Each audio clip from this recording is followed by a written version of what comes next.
আজকে বন্ধুদের বাসায় গিয়ে উড়াদুরা মজা করবো। আরে ইমাম সাহেব, এই কোথায় যাচ্ছিস? না না নামাজ পড়তে যাচ্ছি। আরে নামাজ পড়তে যাচ্ছিস মানে? তুই কি জানোস না এই গ্রামে 3 দিনের জন্য নামাজ মাফ? মাফ হয়ে গেছে? হ্যাঁ, ব্যাটার বল নিয়ে ক্রিকেট খেলমু। নিয়ে আসতেছি। ইয়েস, এই যা শুভ বল কর। আরে নিশান ইমাম সাহেব। আরে ভাই তুই বল কর, ইমাম সাহেব কিছু বলবে না। 3 দিনের জন্য নামাজ মাফ। এই তোরা দুজন তাড়াতাড়ি এদিকে আয়।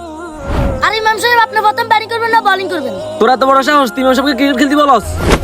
আরে ইমাম সাহেব আপনিও তো আমাকে ক্রিকেট খেলতে বলছেন, আবার আপনি আমাকে মারতাছেন। হা হা হা, তোদের যে ক্রিকেট খেলতে বলছে সেটা ও না, সেটা হচ্ছে আমি। হা হা হা হা। আরে তুই কে?